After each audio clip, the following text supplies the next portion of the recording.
يا أيها الذين آمنوا كتب عليكم الصيام كما كتب على الذين من قبلكم لعلكم تتقون.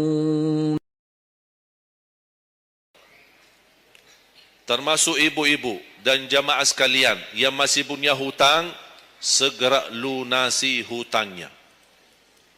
Jangan begitu sudah mendekat puasa, Anda punya hutang 7 hari, tersisa bulan Ramadan 5 hari.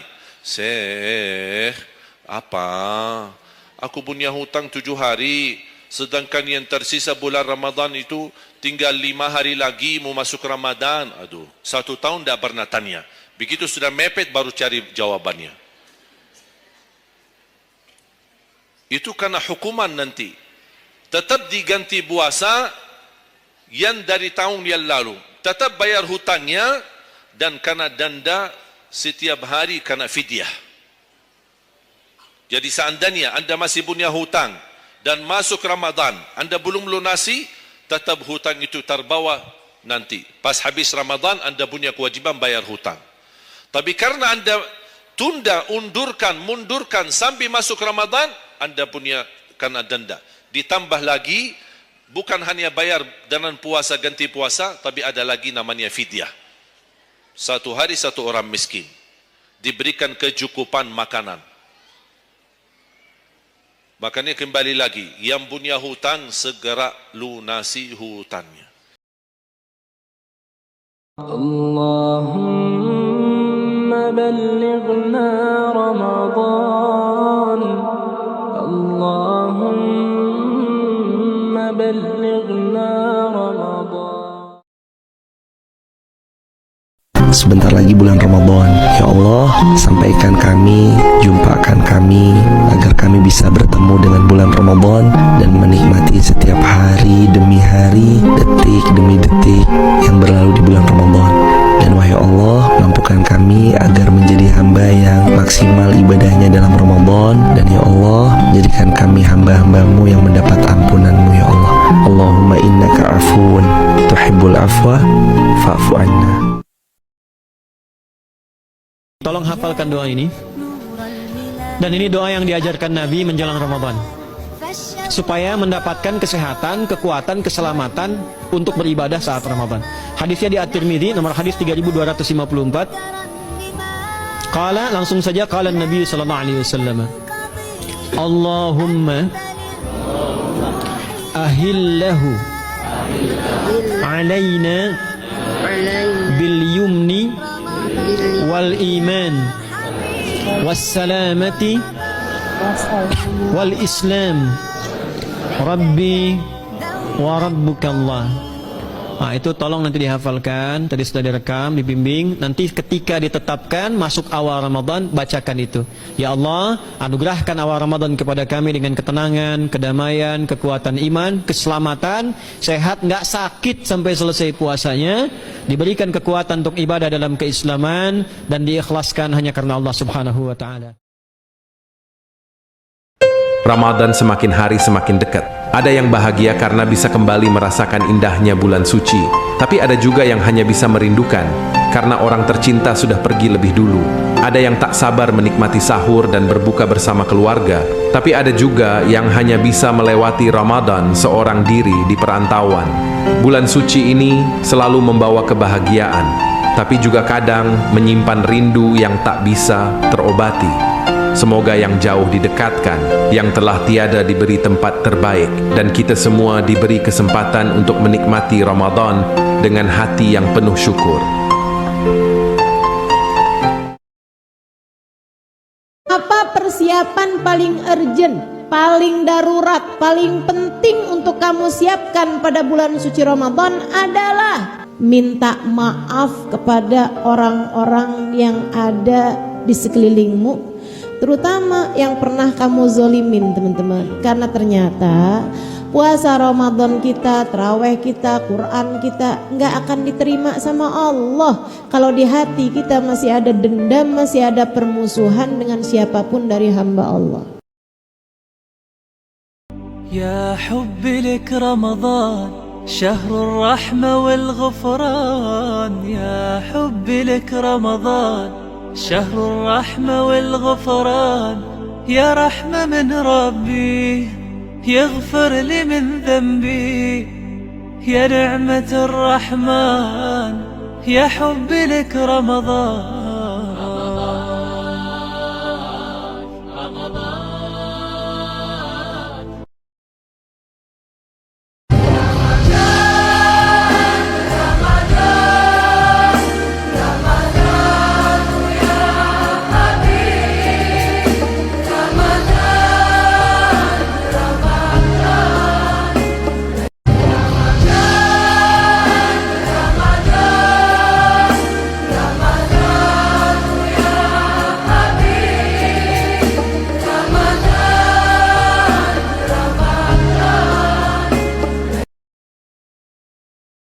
Kenapa Allah hadirkan Ramadan?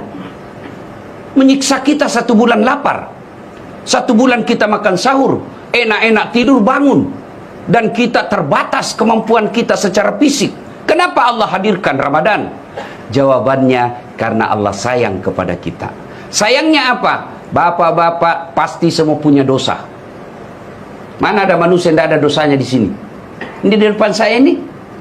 Allah, muka-muka pendosa semua Pak kita ini. Kita ini semua muka-muka pendosa. Ya bapak saya, bapak pikir tidak ada dosa? Semua manusia punya dosa. Lalu apa hubungannya puasa? Allah hadirkan puasa untuk apa? Menghancurkan dosa-dosa kita selama 11. Kenapa Ramadan istimewa? Karena ada ampunan Allah yang sangat luar biasa. Kenapa Ramadan istimewa? Karena ada pelipat gandaan pahala. Kenapa Ramadan istimewa? Karena ada peluang untuk menjauhkan dari setan. Dan yang terakhir, Ramadan istimewa karena semua waktu siang dan malam mempercepat terkabulnya doa. Itu yang dijamin di ayat 186 dalam rangkaian ayat Siyam dari ayat 183 sampai 187. Ayat 186-nya khusus untuk mempercepat terkabulnya doa. Wa idza sa'alaka 'ibadi 'anni fa inni qarib ujibu da'watad da'i idza da'an falyastajibuli wal yu'minu bila'allahum yarshudun. Tafsirnya apa? Hadis Nabi sallallahu alaihi wasallam, "Thalathatun la turaddu da'watuhum al-imamul 'adil was-sha'ima hatta yuftira wa da'watul mazlum." 3 golongan yang doanya sulit sekali ditolak. Yang pertama imam yang adil, yang kedua adalah orang puasa sampai berbuka, dan ketiga doa orang yang terzalimi. Saat perintah puasa itu diturunkan, hal pertama yang disampaikan oleh Nabi Sallallahu Alaihi Wasallam kepada para sahabat beliau pada masa itu dan berkelanjutan sampai kepada kita saat ini adalah menerangkan diantaranya tentang keutamaan Ramadan.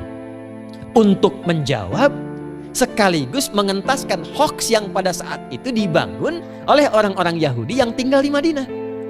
Jadi ketika mereka mengatakan orang Islam tuh nggak punya puasa, ikut kita. Ini puasa yang hebat, puasa yang bagus. Dijawab oleh Allah.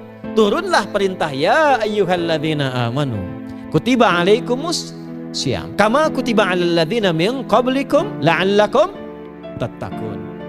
Jadi ketika Yahudi mengatakan puasa kami ini puasa yang hebat, yang bagus, yang diikuti oleh umatnya Muhammad sallallahu alaihi wasallam, turun ayat, komentar Nabi pertama apa? Puasa kita pada para sahabat, kepada kita semua, ini puasa yang spesial. Jangan sampai Ramadan berlalu. Boleh jadi ini Ramadan terakhir bagi kita. Tahun depan masih ada Ramadan, tapi kita mungkin sudah berpindah, tidak lagi di atas tanah, tapi sudah masuk ke dalam lubang tanah. Pejamkan mata sejenak, bayangkan orang-orang yang tahun lalu bersama dengan kita, sholat dengan kita, ingat kita posisinya di mana, masih terbayang senyumnya di pelupuk mata. Tapi tahun ini dia tidak lagi bersama dengan kita. Cuman Ramadan yang saat datang waktunya bisa menghentikan orang berbuat maksiat. Gak percaya, cek. Orang yang punya sifat marah semarah-marahnya, itu saat Ramadan bisa berhenti marah. Buka jam 6, jam 6 kurang seperempat ada yang provokasi. Dia bisa tahan marah tuh, istrinya bingung, tumben pak nggak marah, ntar habis maghrib. Bisa ditahan. Orang dusta bisa nggak dusta. Dan saat yang bersamaan, teman-teman sekalian, Bapak Ibu, itu bisa terdorong berbuat meningkatkan amal soleh. Sekarang kita keluar dari sini, ada yang minta belum tentu dikasih. Nanti Ramadan tiba sudah nyatet berapa yatimnya. Berapa du'afanya? Amal soleh naik. Sekarang ada orang ketinggalan sholat fardu terlambat masih biasa. Ramadan ketinggalan sunnah itu gelisah. Betapa ibu-ibu para pejuang yang sangat luar biasa itu berjuang memperebutkan saf pertama setelah maghrib untuk menaruh sejadah. Nah, ini pelakunya nih. Tapi itu hebat, Bu. Saya tanya ibu kalau berjuang naruh sejadah setelah maghrib atau bahkan sebelum maghrib, itu sejadah disimpan di saf itu untuk ngejar sholat apa? Tarawih, bukan isanya. Saya tanya pada ibu, tarawih itu hukumnya sunnah atau wajib? Sunnah. Ramadan tuh jangan kan yang fardu, ketinggalan sunnah bisa gelisah. Itulah Ramadan. Kita dikasih Ramadan untuk mengampuni dosa kita. Saat diberikan kesempatan, Anda masih belum mau tobat. Anda mau dikasih Ramadan berapa kali lagi? Dosa kamu banyak nih. Kamu bukan mulia, cuman aib kamu aja saya tutup, sehingga orang gak banyak tahu. Maka coba tangisi aib-aib itu, minta ampunan sama Allah. Dikasih Ramadan masih gak mau tobat. Ya, dengan cara apa lagi Allah masukkan Anda ke surga? Katanya pengen ke surga, dikasih wasilah, tadi ambil. Lalu kalau Anda ke neraka, yang salah siapa? Allahumma salli ala sayyidina Muhammad wa ashqi zalimin bi zalimin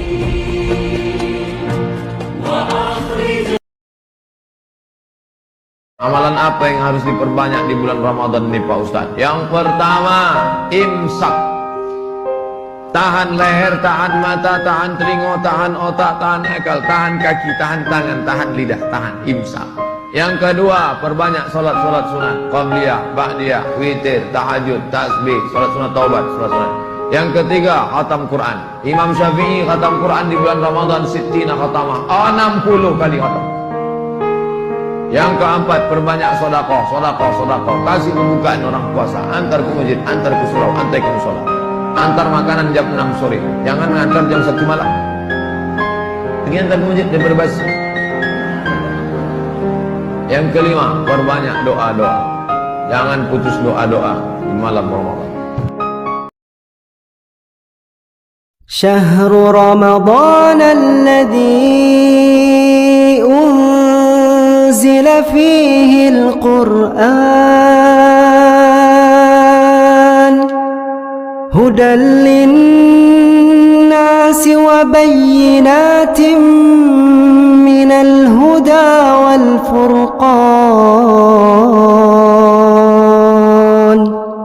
faman syahida minkumus syahra falyasum.